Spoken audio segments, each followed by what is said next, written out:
काली पराठे वाले की सफलता। ये कहानी है गंगापुर गांव की, जहां नीना शर्मा अपनी बेटी प्रिया और अपनी भतीजी कलिका के साथ एक छोटे से घर में रह रही थी। नीना के पति और कलिका के माँ बाप एक सड़क हादसे में चल बसे। ए काली, आज क्या नाश्ता बनाने बावर्ची आने वाले हैं जो तू अब तक तैयार हो रही है? चल जल्दी नाश्ता और प्रिया के खाने का डब्बा पैक कर, फिर घर के दूसरे काम भी करने हैं। चाची, लेकिन गैस का सिलेंडर तो कल ही खत्म हो गया। हाँ तो हमारे पास कौन से पैसे हैं जो दूसरा सिलेंडर मंगा सके? एक तो मैं अकेले कमाकर तेरा भी पेट भर रही हूँ। तेरे माँ बाप तो अपने साथ तेरे चाचू को भी ले गए, पीछे छोड़ गए तुझे। जा अब स्टोव पे नाश्ता बना। नीना हमेशा कलिका से घर के नौकरों वाले काम कराती थी और उसके सांवले रंग पर उसे ताने सुनाती रहती थी। कलिका एक नेक दिल की लड़की थी जो अपनी चाची के ऊपर और परेशानी ना आने के लिए उनके घर के कामों को पूरा करती थी। एक रात नीना अपनी बेटी प्रिया के साथ पास के गांव में अपने भाई के घर गई थी।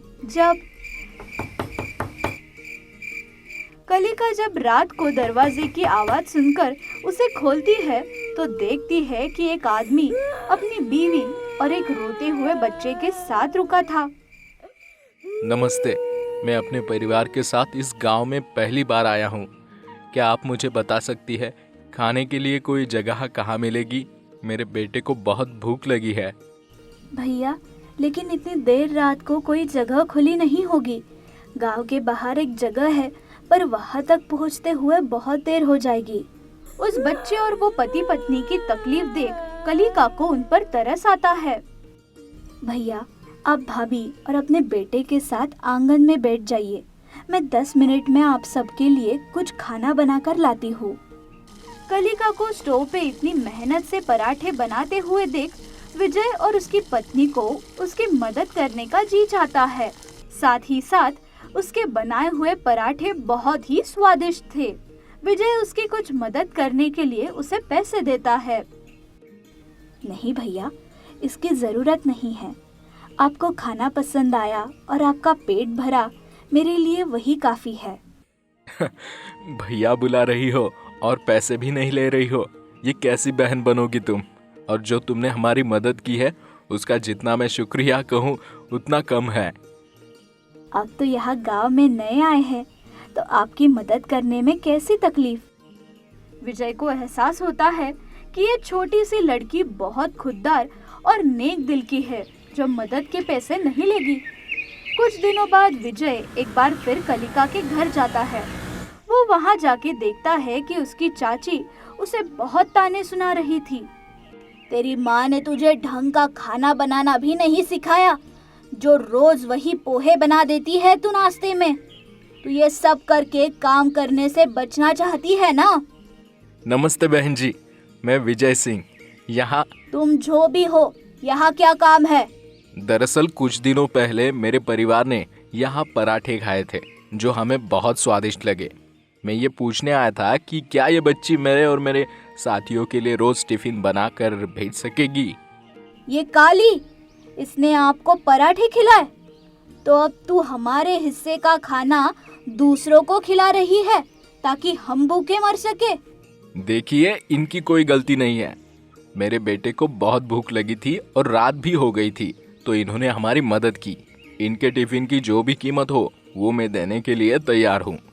इसके काली के बेस्वादी खाने के पैसे? कितने पैसे?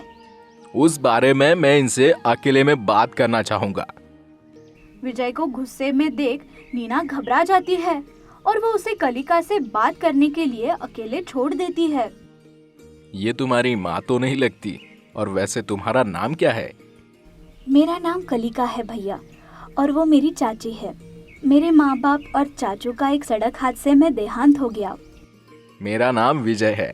देखो, अब जो तुमने मुझे अपना भैया समझा है तो मेरे टिफिन के आइडिया को मना मत करना। तुम इतना अच्छा खाना बनाती हो तो क्यों ना उसे अपना व्यापार बनाओ और इस बहाने कुछ पैसे भी कमा लोगी। पैसे कमाकर चाची और प्रिया की मदद करने के लिए कलिका विजय का प्रस्ताव के लिए मान जाती है। अब भैया बनाया है तो ये बात याद रखना, अगर कभी कोई तकलीफ हो तो मुझे याद करना। आप चिंता मत करिए भैया, चाची बस जरा परेशान थी, इसीलिए गुस्से में थी। आप कल से किसी को टिफिन लाने भेज देना। ऐसे ही कुछ दिनों में कलिका टिफिन बनाकर विजय के ऑफिस भेज देती है। हर सुबह विजय या उसके ऑफिस से कोई कलिका से टिफिन लेने आ जाता था। वह सबको उसके हाथ के पराठे बहुत अच्छे लगे और उसे हर दिन अलग अलग पराठे बनाने के लिए कहने लगे। ओ काली पराठे वाली, तुम तो आजकल घर के कामों को भूल गई हो। देख नहीं रही कि घर में कितनी गंदगी हो रही है? जाके सफाई कर। लेकिन चाची, अभी तो मुझे टिफिन पैक करना बाकी है, मैं बाद में सफाई कर लूंगी। तेरा बाद में फिर आएगा या नहीं? चल अभी के अभी सफाई कर घर की। लेकिन चाची, जुबान बहुत चलने लगी है आजकल तेरी। सफाई तू नहीं तो क्या मेरी सुंदर बेटी प्रिया करेगी?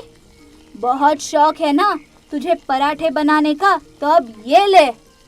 अचानक नीना कलिका के हाथ तवे के ऊपर रखकर उसके हाथ को जला देती है। रोते हुए कलिका घर की जल्दी से सफाई कर टिफिन पैक करने का काम करती है। अरे कालिका, आज क्या टिफिन में कुछ खास बना है जो देर हो गई? नहीं अक्षय भैया, बस पराठे बनाए हैं, लेकिन दूसरे कामों में देर हो गई। ये लीजिए, पैक हो गए। कालिका, ये तुम्हारे हाथों को क्या हुआ? कुछ नहीं भैया, वो पराठे बनाते समय ध्यान नहीं था तो जरा सा हाथ जल गया।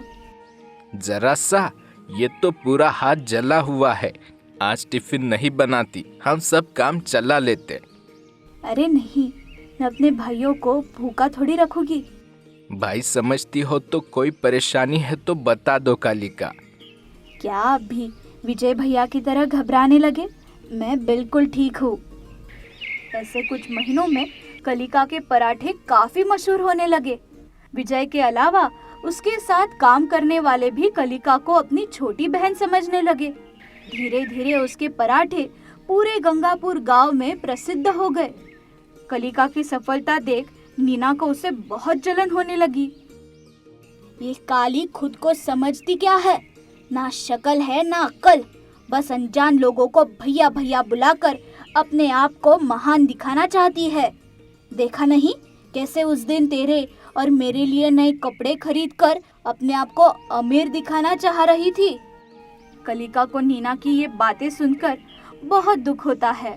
वो उससे बात करने उसके कमरे में जाने ही वाली थी कि नीना के अगले शब्दों ने उसे दंग कर दिया। बस अब इस मनहूस और बदसूरत लड़की के साथ मैं और नहीं रह सकती। 2 दिनों में गांव में मेला लगेगा, सब वही होंगे और रात को जब ये काली सो रही होगी तो मैं इसके कमरे में आग लगाकर उसे खत्म कर दूंगी। सबको लगेगा कि काली की लापरवाही की वजह से गैस फट गया और आग लग गई। कलिका ने अपने सपने में भी नहीं सोचा था कि नीना उसे इतनी नफरत करती है। उसे खुद को बचाने का कोई रास्ता समझ नहीं आ रहा था, लेकिन तब उसे याद आया। अब भैया बनाया है तो ये बात याद रखना, अगर कभी कोई तकलीफ हो तो मुझे याद करना। अक्षय भैया, ये टिफिन सीधा विजय भैया के हाथ पहुंचा देना। क्यों? सर के लिए खास टिफिन बनाया है क्या तुमने? एक खास चीज है आज विजय भैया के टिफिन में, चाहे तो आप सब भी देख लेना। बस अब इस लड़की को मारकर मैं और प्रिया दूसरे गांव में रहने चले जाएंगे और एक नया जीवन बिताएंगे। कम से कम इस काली से तो छुटकारा मिलेगा। अपने घर के बिस्तर को जला रही हो क्या चाची? विजय जी, आप इस वक्त? और आप पुलिस के यूनिफॉर्म में? हाँ, मैं विजय सिंह, गंगापुर गांव का एसीपी। नीना हैरान होकर देखती है कि विजय के साथ काम करने वाले पुलिस है जिन्होंने कलिका को सुरक्षित अपने पास रखा हुआ है। इंस्पेक्टर साहब, आपको समझने में गलती हुई है। वो तो मैं। कोई गलती नहीं हुई है, तुम्हारे मुंह से कबूल हुआ जुर्म रिकॉर्ड हुआ है। साथ ही हमारे पास वो चिट्ठी है जो कालिका ने मुझे टिफिन में छुपा कर भेजी थी, जिसमें तुम्हारे घिनौने प्लान के बारे में उसने हमें सब बताया था। और तुम्हें क्या लगता है हमें कुछ पता नहीं? उसका जला हुआ हाथ मैंने अपने आंखों से देखा था। हम तो बस कालिका की कंप्लेंट करने का इंतजार कर रहे थे।